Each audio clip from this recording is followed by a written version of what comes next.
Salve, salve, morceguetes e morcegotes! Tudo bem com vocês, camaradas? Antes de começar o episódio de hoje, não se esqueça de seguir nossas redes sociais, @morcego, Marcos, tanto no Insta quanto no Twitter. Também tem as redes sociais da Ibambe Rádio, @Ibambe Rádio e o nosso site, ibambecorp.com.br. Também não esquece de deixar seu apoio lá no Twitter, compartilhando os nossos posts sobre o podcast e também de dar o seu apoio coletivo lá no apoia.se/Caverna Morcego. Seu apoio é muito importante. Lembra, qualquer coisa, confere o último episódio que lá a gente explica o porquê de tudo isso. Mas vamos lá pro próximo episódio? Bora que bora! Galera, pro episódio de hoje, né, mais um episódio do Caverna do Morcego, aqui com o seu podcaster da Praxis, Marcos Morcego, eu resolvi trazer alguns convidados. A gente tem a presença do Marcos, do Natan, da Ana e do Lucas. O episódio de hoje é um episódio muito importante, principalmente dentro de tudo que está acontecendo, que a gente vai estudar que não é uma coisa que acontece hoje, com certeza, mas é o que está acontecendo principalmente com o BBB, com a questão de como anda a mídia, com a questão do conflito entre o grupo do Bolsonaro, os liberais que já estão falando que recusam o Bolsonaro, e nós, a esquerda revolucionária, né? Então, o que a gente vai falar hoje? Hoje a gente vai falar muito sobre a questão do esvaziamento de pautas, que é um ponto crucial, né? Vou começar por essa questão do esvaziamento de pautas, dando só uma introdução. Mas o que a gente vê hoje é que pautas não são levadas com a seriedade que tem que ser levadas, e nomes são esvaziados. Como, por exemplo, vou trazer até aqui o Alisson Mascaro, no último episódio lá do B do Rio. Ele foi falar sobre a questão das pautas e tudo, e ele falou um pouco sobre os partidos. Ele falou, o PSL tem socialista no nome, o PSDB também. E são partidos que não são realmente socialistas. Ou seja, foi o que ele falou. Então, ou eles estão utilizando isso para quebrar com tudo que o nome traz, ou isso é uma má interpretação que existe aqui carrega outro sentido. E eu acho que o principal, que é o que a gente tem pautado muito como movimento, é que nós temos que lutar na defesa dessas pautas, desses nomes, do real significado, de como elas foram criadas, do porquê que elas foram criadas. É muito ruim quando a gente vê uma mídia se aproveitando de movimentos liberais de determinadas pautas, justamente para esvaziar toda uma luta, todo um progresso, tudo que foi construído, tudo que aquilo traz, sabe, de resistência, de força. É muito ruim. A gente também, né, vai ter o Marcos dando uma introdução no tema, vai ter o Natan falando um pouco sobre a questão econômica e sobre a questão da esquerda reformista. A Ana vai dar o tom de raça aí pra gente, que é uma coisa importante a ser notada no Brasil, na América Latina como um todo, mas no Brasil especificamente, que é o que a gente traz aqui. E depois o Luca vai fechar, reforçando a importância de nós defendermos essa pauta com dicas maravilhosas de livros, com ideias. E é isso, o episódio ficou massa, eu espero que vocês curtam. No final do episódio, eu também volto para falar um pouco sobre a questão das palavras militância e sobre a importância da radicalidade. Então é isso, galera. Espero que vocês curtam. Até logo!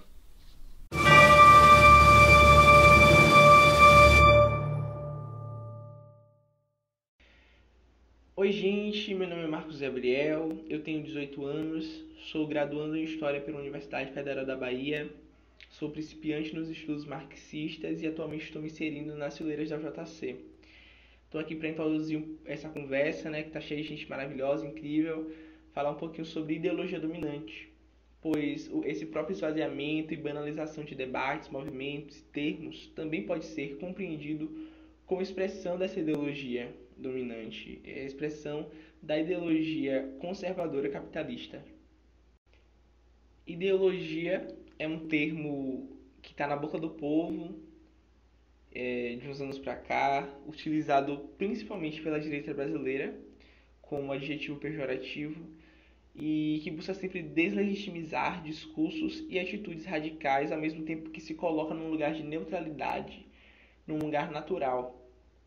O termo foi cunhado pela primeira vez em 1975 por um carinha francês cujo nome não me ouso tentar pronunciar, mas o termo nasce com o objetivo de nominar o estudo das ideias na história. Marx e Engels se apropriam do termo para analisar a relação entre o ideal e as relações materiais concretas da sociedade. O próprio materialismo, método de análise fundado por Marx e Engels, se dá a partir da análise tanto das relações constituintes como do universo ideal, mas entendendo que as ideias são fruto das relações materiais. É aí que temos a máxima de que as ideias dominantes de uma época são as ideias da classe dominante. Essas ideias são expressões ideais da relação material, se constituindo como expressão das ideias da classe dominante. A ideologia ela se torna também uma ferramenta útil assim para garantir a permanência, a conservação da forma como as relações se constituem. Utiliza diversos artifícios para penetrar o imaginário social. Ela oculta, antes de tudo, esconde os guias e objetivos por trás das ações e ideias. Naturaliza as ideias dominantes e torna impensável, né, outros meios de relações, outras dinâmicas econômicas. E é assim que o capitalismo se perpetua.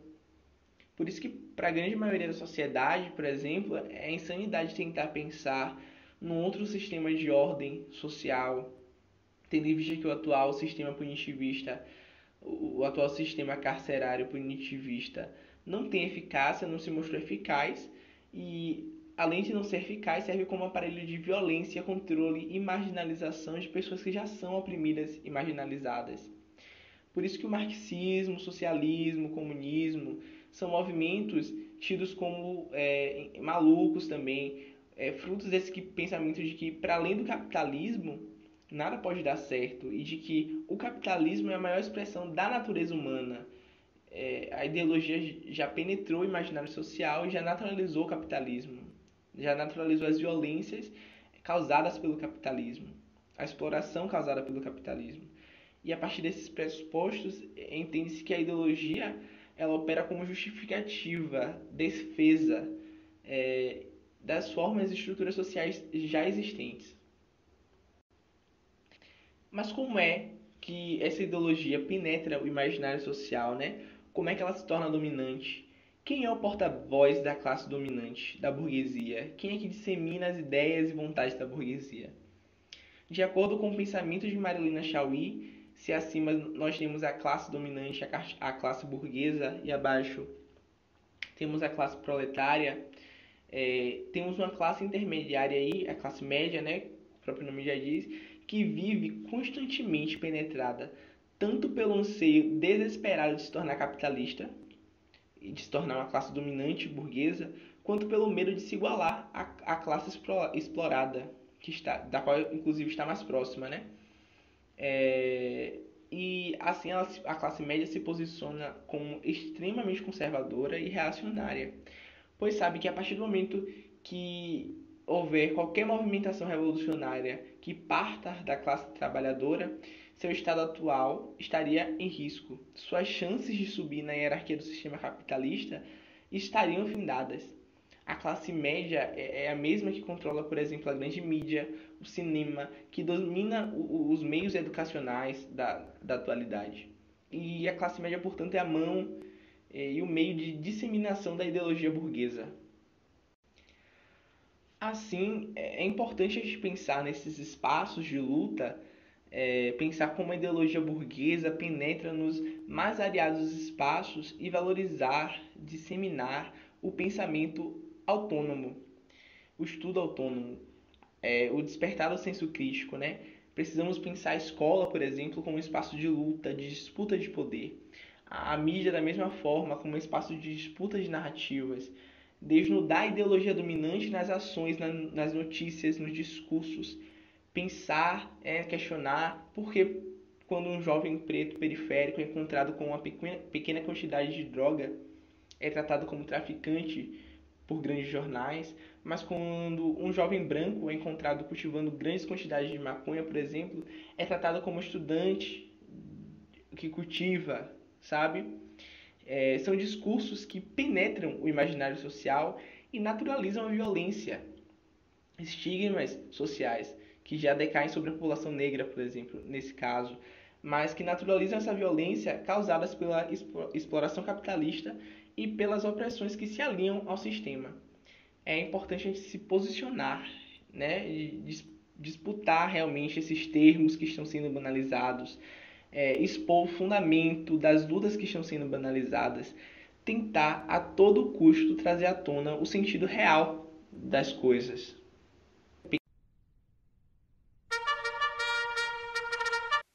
Ana Moura, participação na Caverna do Morcego.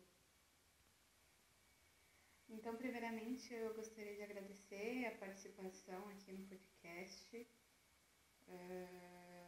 Venho há uns meses participando de podcasts. Eu sou Ana Moura, como já falei. Sou Ana Moura, sou roteirista, publicitária, editora de vídeos. A gente está sempre no corre, né? Fazendo de tudo um pouco.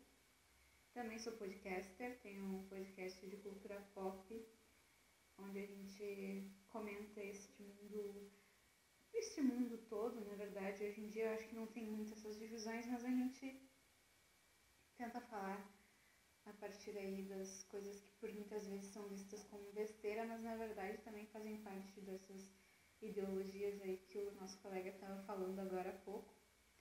E nesse podcast Conversa Solta, do qual eu faço parte, sou host, produtora, roteirista, um monte de coisa, como eu disse, sempre no corre. A gente fala sobre cultura pop a partir de perspectiva de pessoas pretas e periféricas, né, oriundas da periferia. Agradeço ao Marcos pelo convite. Na verdade, não foi um convite, ele perguntou no Twitter, eu me joguei, porque andei escutando alguns episódios do podcast dele. Já vou falando que eu não sou uma pessoa que traz muitas referências. Eu vi o que os guris falaram também, assim, não trago muita referência na fala, mas eu acho que as minhas reflexões vão ser, acredito eu, né, com nenhuma humildade, vão ser interessantes para construir esse episódio também. Então agora vamos partir para a discussão, né?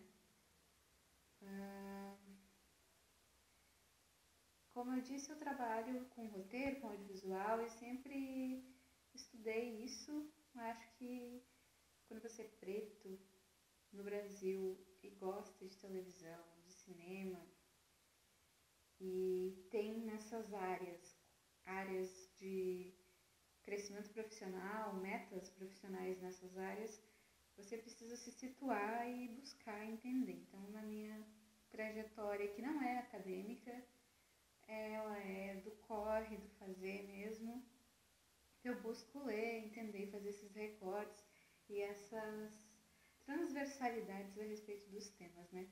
E aí, quando a gente pensa em ideologia dominante, recorte racial, eu acho que é algo bem importante de ser feito, porque a gente vive sob uma ideologia de que não existe um racismo agressivo que mata todo mundo, como é nos Estados Unidos, no Brasil, embora a gente tenha dados que refutem essa ideia, mas a gente, de alguma forma, em todos os lugares que a gente vive, tem esse discurso, né? Esse racismo velado que nos acompanha.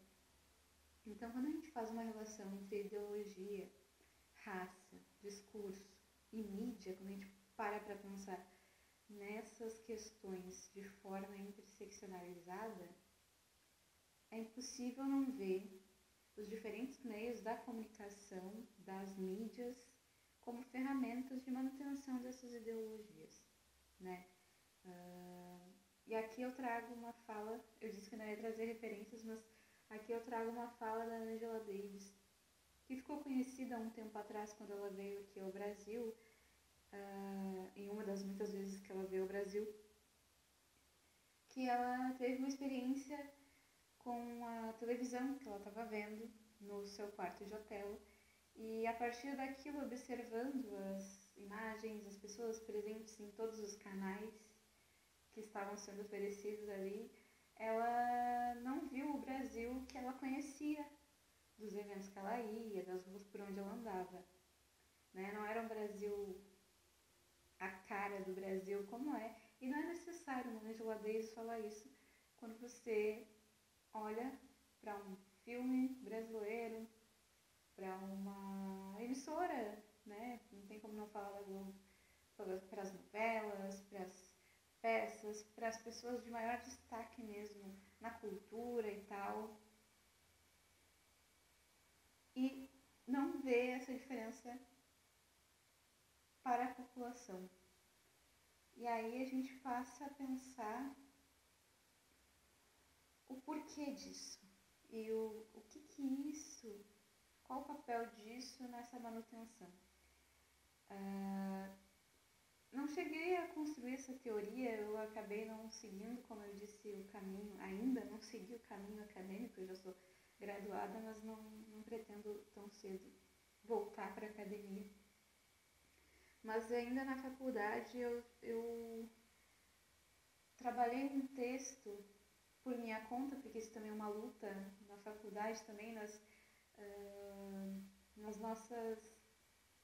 nos nossos planos de ensino, nos textos obrigatórios para ler, a gente não se encontra sendo preto, sendo mulher.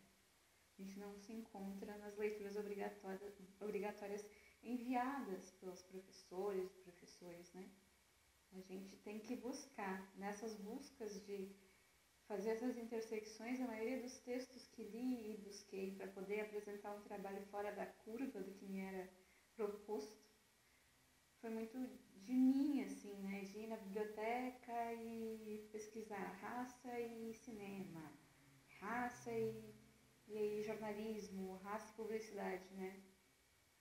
E teve um texto, um livro maravilhoso da Bell Hooks, que é um compilado de vários artigos dela, que é... meu Deus, agora eu não lembro o nome, olha só, eu disse eu sou péssima com referências, mas é um livro dessa última edição que tem sido feita com capas maravilhosas.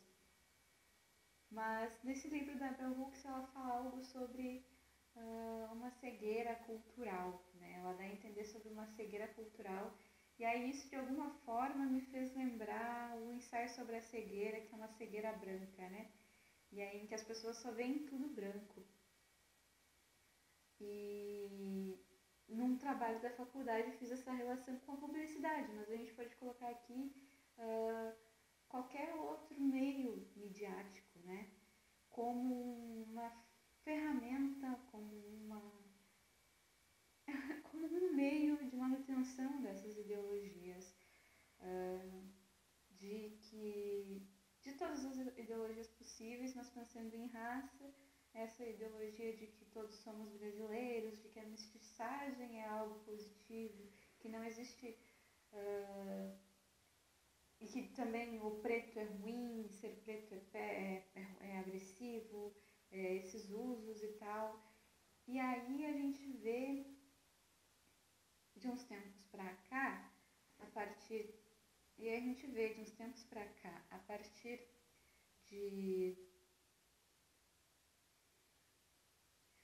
de algumas reflexões, de alguns movimentos, acredito que também muito impulsionado pelas redes sociais, onde muitas pessoas têm mais espaço para falar e discutir, aí com alguns movimentos que foram crescendo de 2010 para cá, uma alteração nesse uso dos meios para a manutenção disso, uma atualização dessas ferramentas, né?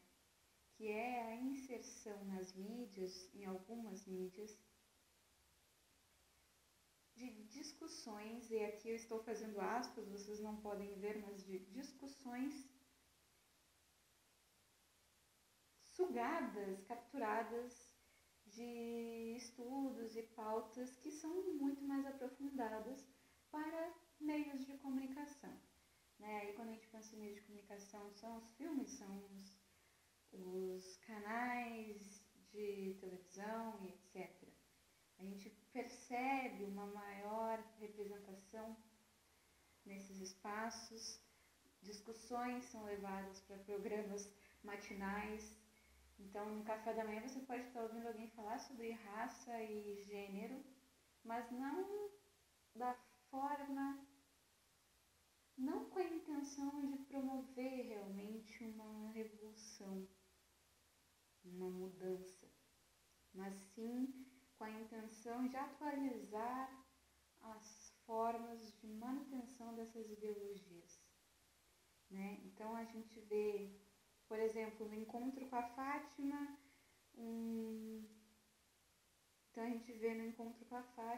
uma blogueira, uma vlogger que fez sucesso com algum vídeo que fala sobre o cabelo crespo, e aí ela passa a apresentar algum quadro nesse programa, e essa reflexão ela meio que se perde e acaba entrando nisso que é a pauta de hoje, né? Nesse esvaziamento dessas pautas. Eu sinto que esses mecanismos, desses sistemas, ele fagocita pautas para destruí-las, mas fingindo estar colocando elas em destaque para revolução, para mudar algo a respeito dessas pautas. Então, é isso.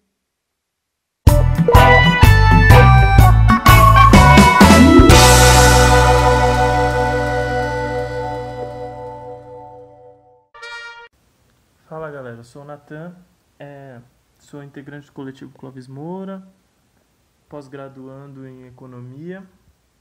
E bom, depois das contribuições do Marcos e da Ana, vai ser mais fácil falar, né, sobre como o capitalismo, né, como a economia, como o conhecimento técnico contribuem para neutralizar, dominar a luta política e as nossas pautas, né, a pauta dos condenados desse modo de produção, reprodução da vida, que é baseado na dominação, exploração, se alimenta, né, da nossa vida, ou melhor, da nossa morte. A primeira mentira é essa mesmo, né? Que a economia é um conhecimento técnico e aí por causa disso se produzem manuais e que eles ditam como as coisas devem ser feitas, né, da melhor forma para obter o melhor resultado. A economia como ciência, né, mas direcionada à reprodução do capitalismo, ela é também um arcabouço ideológico, né, que tem sua raiz, né, no padrão de produção de conhecimento, que é o eurocentrismo, e está circunscrita, né, à cosmovisão capitalista, que é um jeito de ver a vida, ver o mundo, e que se arraiga na sociedade como natural, né, como normal. Isso quer dizer que mesmo que a gente tenha uma vasta gama de correntes, linhas teóricas diferentes, quando a gente está falando em economia capitalista, a gente vai estar falando necessariamente de exploração. Então, entre liberais, né, os neoclássicos, os neoliberais, os ortodoxos, e os intervencionistas, né, a turma pós-keynesiana, desenvolvimentista, né, os heterodoxos, os progressistas, a noção de exploração inerente ao capitalismo sempre some. Ela dá lugar tanto a uma reprodutibilidade técnica, né, do capitalismo, então como reproduzir, como manter o capitalismo em funcionamento, como também uma falsa dualidade moral, que aí oposiciona, né, dentro desse embate os malvados liberais e os humanos progressistas, reformistas, né. O problema é que, enquanto a exploração é a chave da reprodução do capitalismo, a dominação é o seu veículo, né? O capitalismo ele se fundamenta na dominação do indivíduo para transformar ele num explorado sem maiores conflitos. E aí isso se dá de várias formas, né? A propriedade privada dos meios de produção é uma delas. As pessoas já nascem possuindo ou não os meios de explorar, né? Tendo capital ou apenas as próprias mãos, né? A própria força de trabalho. As pessoas já nascem pretas, vermelhas, amarelas, brancas, e aí já são classificadas, né, na hierarquia humana ou desumana criada pela raça como um construto social, né, não como uma coisa inerentemente biológica do ser humano. As pessoas já nascem também submetidas a um domínio patriarcal, heteronormativo, e esses elementos eles vão se articular com a exploração do trabalho e vão criar aí mundialmente a divisão internacional do trabalho, que é também racial e sexual. E eles vão ser primordialmente mantidos pelo Estado, né? Principalmente mantidos pelo Estado. Então, se o Estado mantém os elementos de dominação para a exploração do capital, será que a gente consegue, dentro dele, por meio dele, minar essa dominação e exploração? De um lado, a turma liberal quer até mesmo diminuir essa atuação do Estado, né? Em detrimento do reino absoluto do mercado, do livre mercado. É a lógica de exploração do trabalho e da mercantilização da vida levada ao extremo, né? E é cruel porque a gente vê na nossa própria pele os resultados de coisas como saúde, educação, alimentação, entrar no mercado de trabalho. Quem tem condições, teve condições de estudar em escolas boas e pode pagar por um estudo bom. E no fim come, né, sobrevive, se alimenta, não morre de fome. Quem tem dinheiro para comprar mais 1 quilo de arroz, comprar feijão, carne, enfim. Do outro lado, vendo esses horrores, os absurdos da lógica dos liberais, né, da ortodoxia, fingindo não ser a lógica do capital, os reformistas, né, os santos reformistas beatificados, né, por si mesmos, eles vão propor medidas para tentar domesticar essa besta que se alimenta de carne humana, que é o capital. Né? Então eles vão buscar no Estado, que a gente disse que é o maior reprodutor e garantidor dessa lógica de dominação e exploração, a saída para resolver os problemas que são inerentes ao capitalismo. Antes de falar desses dois lados, né, de por que esses dois lados são apenas uma fantasia dessa ideologia dominante, e falar também qual é a alternativa, e aí um spoiler, né, a alternativa é a radicalidade revolucionária, eu quero falar um pouco de como essa falsa dualidade se expressa em relação às pautas de libertação que são necessárias para a gente, né, mais especificamente o racismo. Se engana quem pensa que essa galera não vai se ocupar em pensar, criar teoria sobre o racismo. Mas também a gente tem que ter sempre a ressalva que eles só fazem isso como uma resposta, né, à nossa luta por liberdade, né, a luta dos povos racializados, nossas reivindicações, para tentar cooptar, controlar, dirigir o sentido, né, um sentido social da nossa luta. De um modo geral, os liberais eles vão ser regidos, né, por esse individualismo metodológico, equilíbrio de mercado, essas abstrações irreais da realidade, né, eles vão reduzir o racismo a uma problemática da discriminação racial. A teoria neoclássica da discriminação vai inaugurar essa modelagem estatística a partir de diferenciais salariais entre negros e brancos, isso nos Estados Unidos por volta dos anos 50, 60. Ou seja, né, como resposta direta aos movimentos por emancipação e os movimentos revolucionários negros dos direitos civis. Né? Isso vai se transferir para o Brasil também como um reflexo, né, do debate racial na sociedade por volta dos anos 70 e 80. No início, né, sob a égide da democracia racial, alguns desses estudos vão reforçar a inexistência de discriminação racial no Brasil. Obviamente, isso não se sustentou por muito tempo, e aí outros estudos econométricos começam a apontar a existência de discriminação no mercado de trabalho, dizer que ela está relacionada com diferencial educacional, enfim.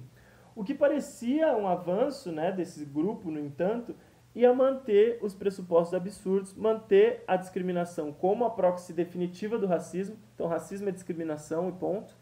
E por outro lado, além desse grupo, né, da resistência desse grupo, em aplicações de políticas públicas, como as cotas, que iriam diminuir a discriminação atestada nos modelos deles, no âmbito macroeconômico, né, o liberalismo ganha força a partir do fim dos anos 80 e avança, né, a exploração desproporcional às políticas de austeridade, precarização do emprego, que sempre mantiveram um endereço definido na população racializada, né, no Brasil. Na sanha de recuperação, né, e controle do capitalismo, esses intervencionistas, os heterodoxos, vão passar a acusar os liberais de racismo. Então vão destacar o modo pelo qual essa condução de política monetarista recai mais fortemente na exploração do trabalho de negros e negras. E embora isso seja verdade, né, esse grupo ele foi e ainda é resistente, além de ser incapaz de romper com a exploração do trabalho e o controle capitalista da produção e do Estado. Enquanto eles bradam, né, no alto do progressismo que os liberais são racistas, eles mantêm um controle já conhecido dessas instituições, né, da produção das ciências econômicas heterodoxas. Eles se negam a estudar, a reconhecer o problema do racismo como um problema central do capitalismo. Eles continuam utilizando chavões, né, frases prontas, frases de efeitos, né, da esquerda progressista. Falando sobre racismo estrutural, sem nem se preocupar o que significa o racismo como uma estrutura no capitalismo. E vão desqualificar qualquer perspectiva revolucionária, mesmo marxista, de destruição tanto do capitalismo, mas proeminentemente do racismo. Né?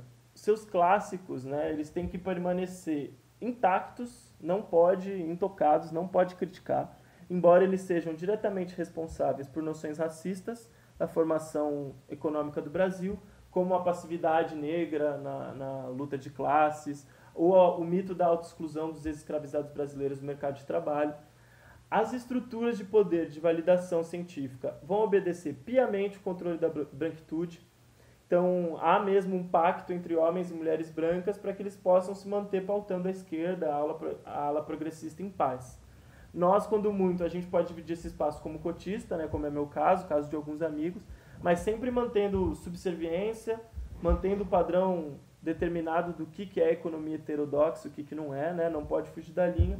Mas, no geral, a gente só pode existir nesses espaços mesmo, nessas universidades, nesses centros de pesquisa, como trabalhadores terceirizados, né? Para que eles possam aí pesquisar em paz, economizar orçamento para financiar a pesquisa, financiar os próprios salários.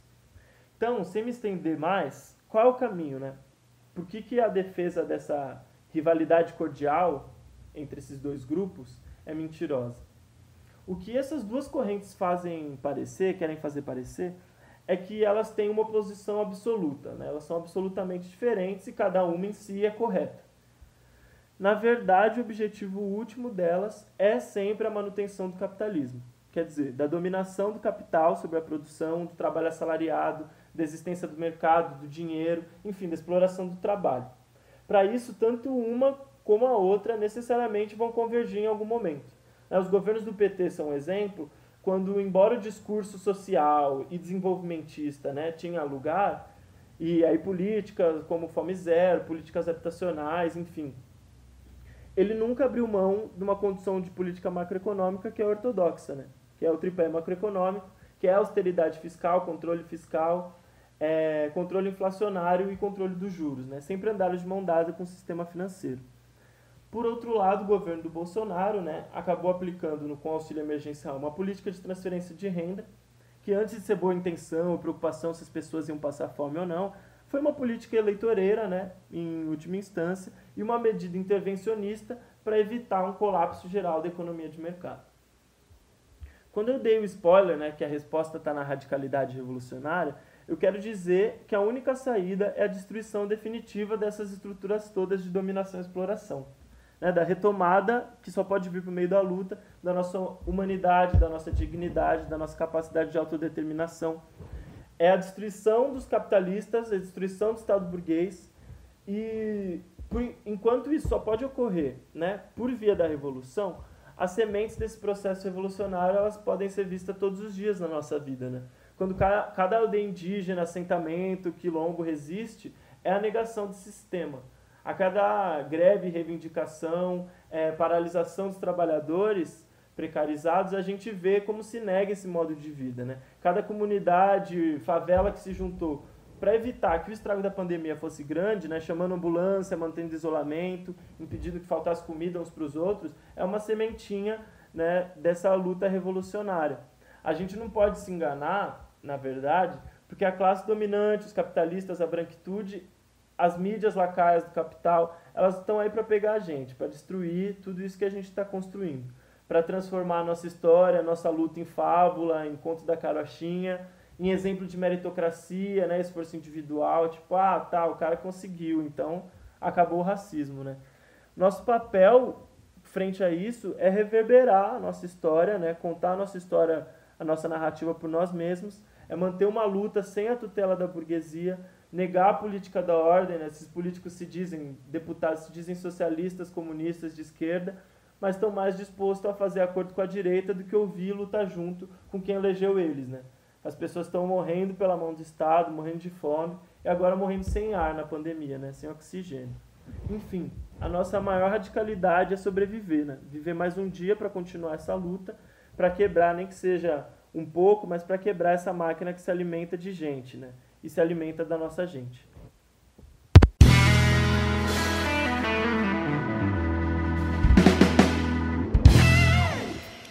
Bom, salve galera. Não sei como eu vou conseguir contribuir depois dessas falas geniais de todo mundo que contribuiu, mas vamos lá. Meu nome é Luca, eu tenho 18 anos, eu sou estudante de economia na FEA USP, né? Entrei em 2020, então sou um bicho sênior, por assim dizer, né? Eu milito pelo Disparada, E eu também componho o coletivo Arroz, Feijão e Economia, um coletivo de economia que tenta democratizar o debate econômico, né? Tentando tornar cada vez mais popular a economia, cada vez mais do povo, literalmente. Eu sou um leigo nos estudos marxistas, marxianos, mas vamos lá. Eu quero começar fazendo uma pergunta a todos que estão nos ouvindo. Para vocês, é mais fácil imaginar o fim do mundo do que o fim do capitalismo? Essa é a pergunta que vai na capa do livro da editora Autonomia Literária, chamado Realismo Capitalista. Ele é do filósofo Mark Fisher, né? E ele vai tentar se debruçar sobre justamente isso. E é disso que eu quero falar também. Porque antes de falar de esvaziamento, de pautas e de como a gente pode combatê-lo, né, através da radicalidade, dando um spoiler também, eu acho importante mostrar o motivo pelo qual eu acredito que esteja havendo esse esvaziamento, né? Como todos sabemos, ao longo da história, o capitalismo sofreu, né, enfrentou crises e conseguiu sair de todas elas, né, de uma maneira aparentemente nova, né, com uma forma nova. Note que é só aparentemente, né, porque é isso, ele só muda na aparência, o cerne de exploração, de dominação, de extração de mais-valia, de dominação de uma classe sobre outra, não muda, né. E tem uma passagem no livro que eu citei que eu acho simplesmente genial para exemplificar essa capacidade de superação de crise do capitalismo. Eu vou ler ela aqui para vocês. Os limites do capitalismo não são fixados de uma vez por todas, mas definidos e redefinidos de maneira pragmática e improvisada. Isso faz do capitalismo algo muito parecido com A Coisa, It, a Coisa, no filme homônimo de John Carpenter. Uma entidade monstruosa e infinitamente plástica, capaz de metabolizar e absorver qualquer coisa com a qual entre em contato. Eu acho esse livro genial, dando parênteses aqui, porque ele consegue trazer com o Mark Fisher, por ser um teórico, um crítico musical, ele consegue trazer elementos da cultura pop, sem tirar o rigor teórico, a profundidade do debate, e traz elementos sobre como o neoliberalismo subjetiva algumas coisas, né? Como há essa subjetivação dentro do próprio neoliberalismo através de comportamentos sutis e pensamentos sutis sobre a realidade. Eu recomendo muito a leitura. Ele também tem outra frase que ele fala que o capitalismo é um estranho híbrido do ultramoderno com o arcaico. É tudo aquilo do mais novo possível e do mais antigo possível, né? E eu acho que a gente está vivendo um novo momento de crise do capitalismo, né? E o capitalismo, neste momento, está facetado, a sua faceta é justamente o neoliberalismo. Então, a gente vive um momento de crise do neoliberalismo, né, que se acentuou, que se desnudou devido à pandemia, né? E diante dessa própria crise, o capitalismo, personificado nas empresas, precisa de alguma estratégia para que haja superação e que o próprio sistema, portanto, possa permanecer com sua hegemonia. E é justamente do esvaziamento de pautas e da individualização delas que o capitalismo vai se alimentar. Mas como assim? Eu acho que a situação mais evidente disso é o BLM, né, o Black Lives Matter nos Estados Unidos, e o Vidas Negras Importam no Brasil. Houve toda uma mobilização da população diante do genocídio que é cometido contra a população negra, né, apontando inclusive como o próprio sistema é agente atuante desse genocídio.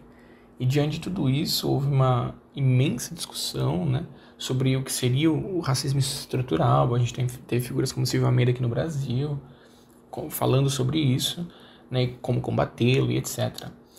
E disso, as empresas também começaram a fazer discussões, né?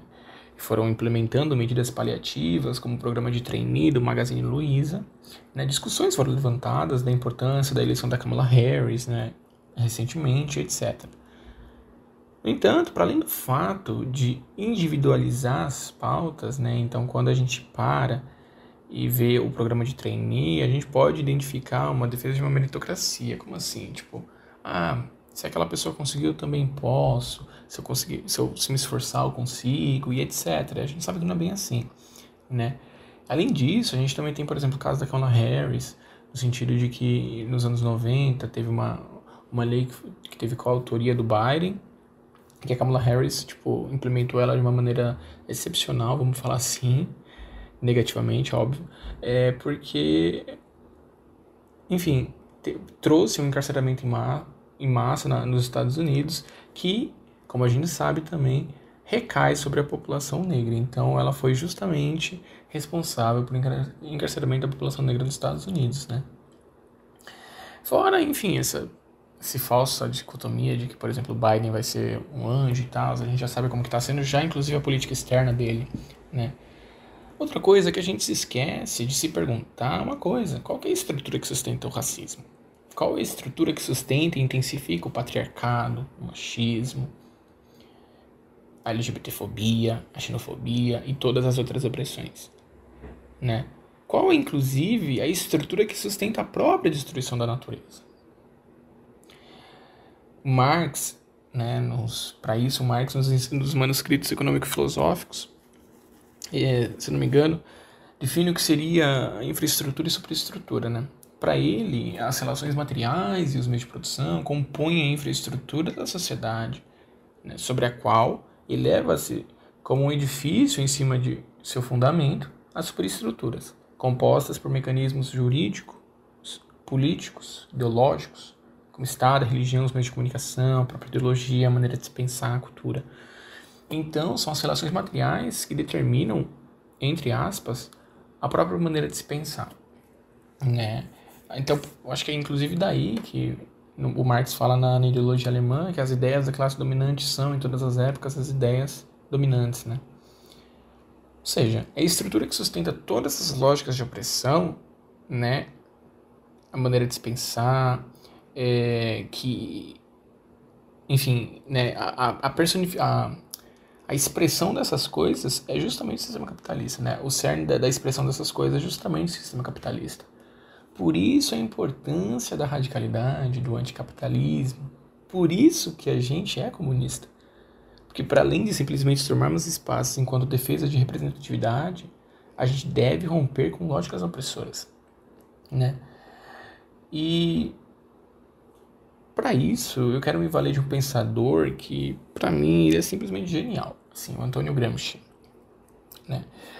Ele conseguiu, ao meu ver, trazer a dialética e a própria luta de classe para a ideologia, além de fundamentar ainda mais a questão de como a superestrutura e a infraestrutura se retroalimentam, né? O Gramsci, ele entende que as pessoas estão sendo constantemente disputadas ideologicamente por meio dos meios de comunicação e da própria cultura, né? Então há um constante bombardeamento de informações e situações que alimentam a mente e o coração das pessoas. Essas informações e essas situações estão vinculadas, como a gente sabe, com a ideologia dominante. Fato. Se não todas as vezes, na sua imensa maioria. E o engraçado é que ele conseguiu perceber isso na prisão, né? Lendo coisas da cultura pop da época, ele conseguiu enxergar o distanciamento desses artistas com a realidade da classe trabalhadora. Ou seja, ele enxergou como justamente a superestrutura alimenta também a infraestrutura, não só o contrário, né? Por meio da cultura.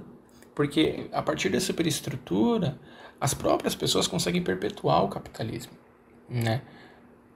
E é justamente levando as pessoas cada vez mais à direita, os discursos velados e às vezes explícitos também, que corroboram com essa guinada à direita, né? E um exemplo muito claro disso, que eu estava assistindo esses dias, inclusive, é que no Mundo Sombrio de Sabrina, a série, a estética do momento em que o vilão lá, o Blackwood, eu acho, se torna um ditador, eles fazem uma evidente alusão à estética soviética, inferindo que na União Soviética havia uma ditadura e não sei mais o que, né? O coração e a mente das pessoas são disputados nesses espaços, cara, e a gente precisa ter noção disso. A gente precisa ter noção da dimensão de como o capitalismo consegue entrar na nossa mente, né? E por isso que a gente precisa disputar também o coração e a mente das pessoas, né? Cada vez mais trazendo elas à esquerda. A gente não pode individualizar as lutas, a gente não pode individualizar as opressões ou os métodos de combatê-la. A gente não pode fazer algo semelhante à manchete que teve uns dias atrás, aí no G1, se não me engano, sobre como as nossas geladeiras contribuem para o aquecimento global. Cara, o que contribui para o aquecimento global é o capitalismo, são as empresas.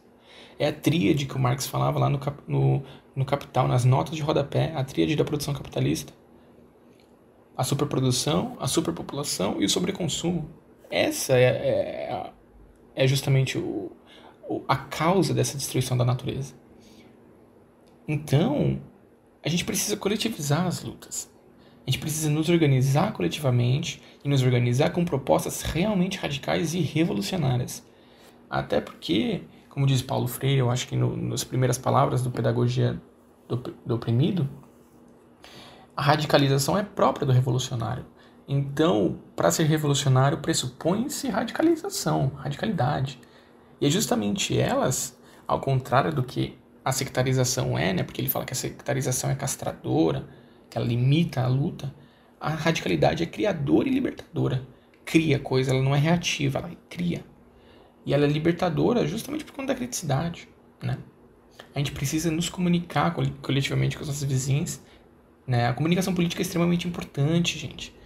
Eu costumo falar com os meus pais de vez em quando de como a gente, enquanto classe trabalhadora, sente o ódio das pessoas que estão literalmente acima, né? Um grau acima da gente na hierarquia da empresa ou do lugar que a gente trabalha, né? Como a gente tem um ódio direcionado a essa pessoa e tal. E, tipo, a gente precisa tirar o ódio, esse foco do ódio da classe trabalhadora, do patrão, do chefe, né? Pro dono do capital, pro sistema, pro de Jorge Paulo Lemann, pro Jeff Bezos, pra não sei mais quem. A gente precisa direcionar completamente esse foco de maneira organizada e coletiva. A gente precisa, eu até brinco, a gente precisa organizar o ódio da classe trabalhadora, um ódio coordenado, para o sistema capitalista. A gente precisa direcionar para esse sistema, porque é ele a causa de tudo, né? E mais uma vez, eu volto à pergunta inicial. Será que é mais fácil imaginar o fim do mundo do que o fim do capitalismo? Eu acho que a resposta disso é que, na realidade, é o próprio capitalismo que trará o fim do mundo, não é mesmo? Acho que é isso. Muito obrigado pela participação, pela oportunidade de participar. Beijos a todos que puderam e estiveram aqui com a gente neste episódio.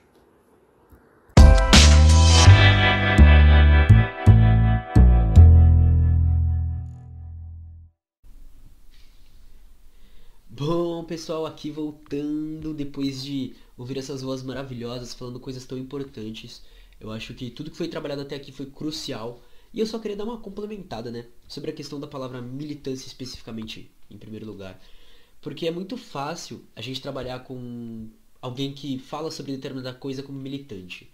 Mas a gente tem que entender, né? Eu não vou entrar aqui na questão da origem da palavra, da questão de como ela surgiu, da questão de pessoas que levam ela, mas pro Brasil, olhando pra radicalidade, a gente não pode definir militante só porque a pessoa fala coisas minimamente sensatas. Porque você fala coisa sensata, até o Luciano Huck fala de vez em quando, até o Kim Kataguiri fala de vez em quando. Mas até que ponto isso daí tá realmente pensando em uma mudança real, uma mudança concreta, né? Porque é como a gente fala, eu vou entrar depois na questão de ser radical, que ser radical é você ir à raiz das coisas, você chegar no fim das coisas, você buscar de onde elas vêm para conseguir resolver o problema, entendendo o que estrutura ela, o que forma ela.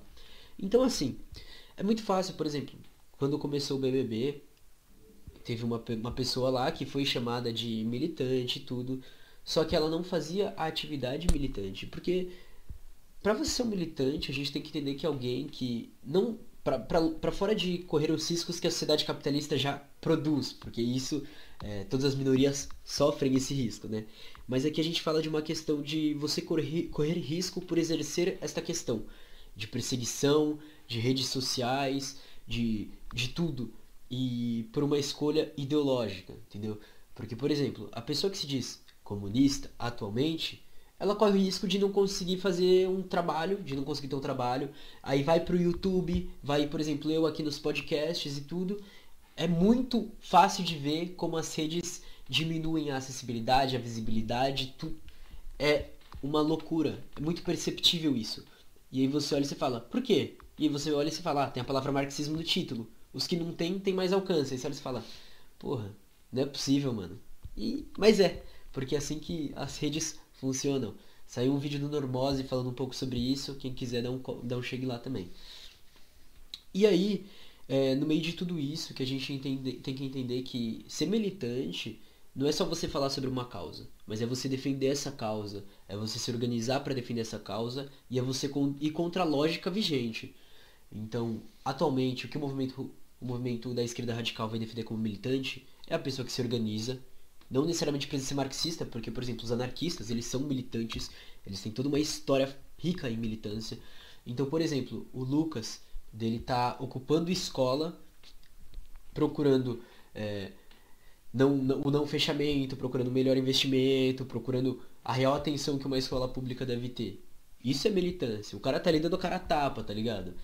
Você tá na rua, você tá em atos, mas para além disso, você tá construindo com os trabalhadores, você tá construindo com grupos oprimidos, você tá construindo com pessoas que necessitam de ajuda, tá ligado? É isso. E levando a questão do elemento da luta, de que o sistema vigente não funciona. E dando nome aos bois. O sistema é o sistema capitalista. Eu acho muito importante isso. Eu não vou entrar aqui na questão da ideologia, mas eu vou entrar aqui na questão da radicalidade. Porque tá um papo assim de, pô, a gente não precisa ser radical. Mas espera aí. O que é ser radical primeiramente? Como eu disse agora há pouco, ser radical é a gente ir na raiz dos problemas. Tá bom, qual é a raiz dos problemas? É o sistema capitalista. Quantas pessoas o sistema capitalista mata de fome, mata por guerras, mata por milhares de problemas, o neoliberalismo agora sendo um potencial de aumento de suicídio, de depressão. Então a gente não pode ignorar essas questões, esses dados, esses fatos, essas análises. E a partir daí a gente olha e fala, tá bom, como nós podemos mudar isso? É na base da conversa? Você me dá um exemplo, onde você tinha uma sociedade capitalista posta e um grupo revolucionário resolveu na base da conversa, a gente começa a conversar a partir daí.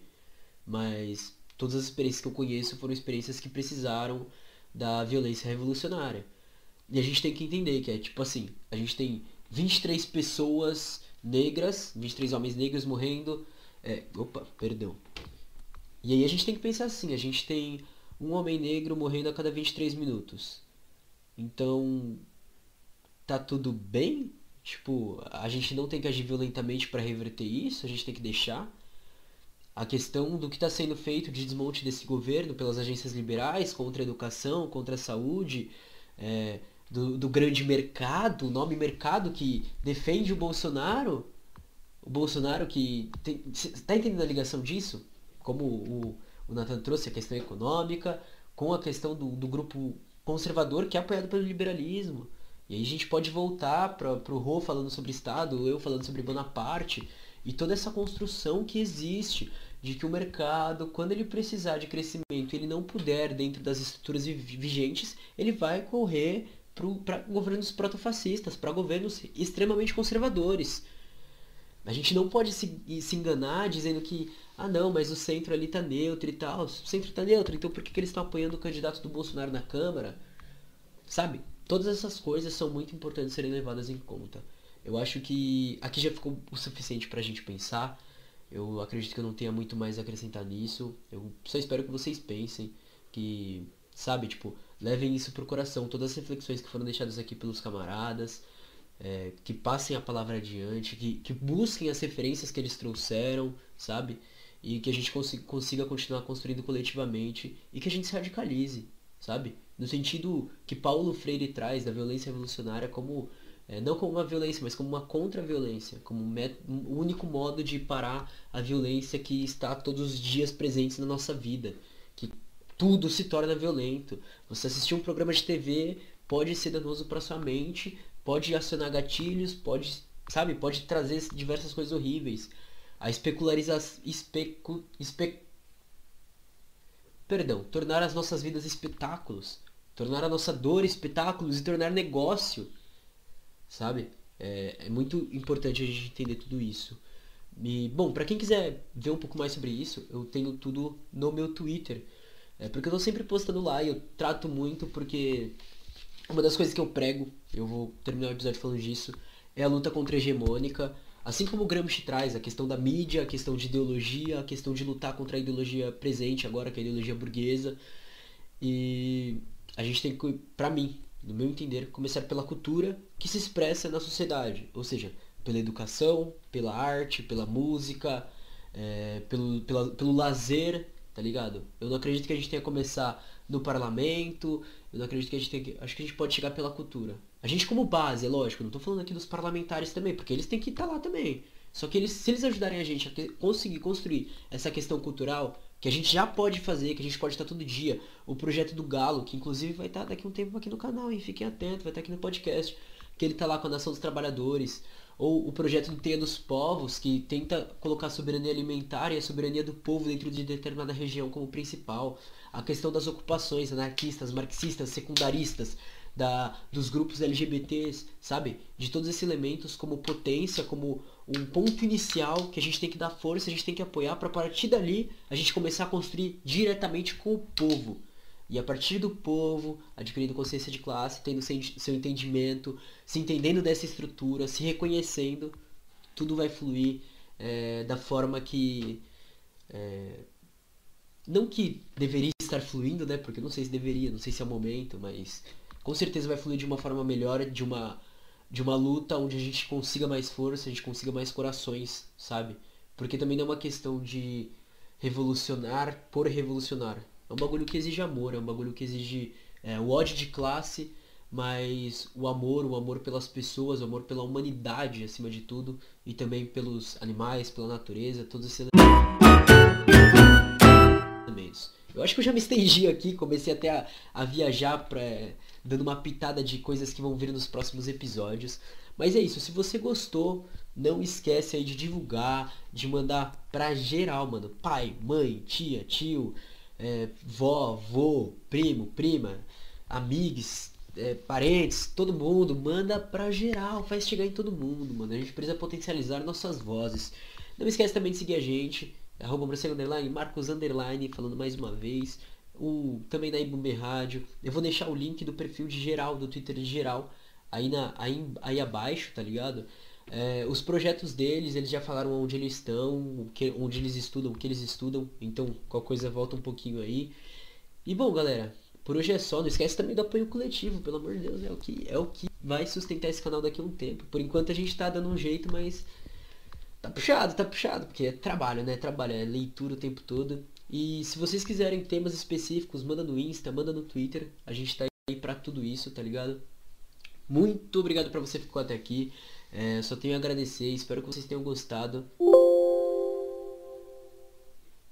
Então, galera, é isso. Beijo, beijo, beijo, beijo.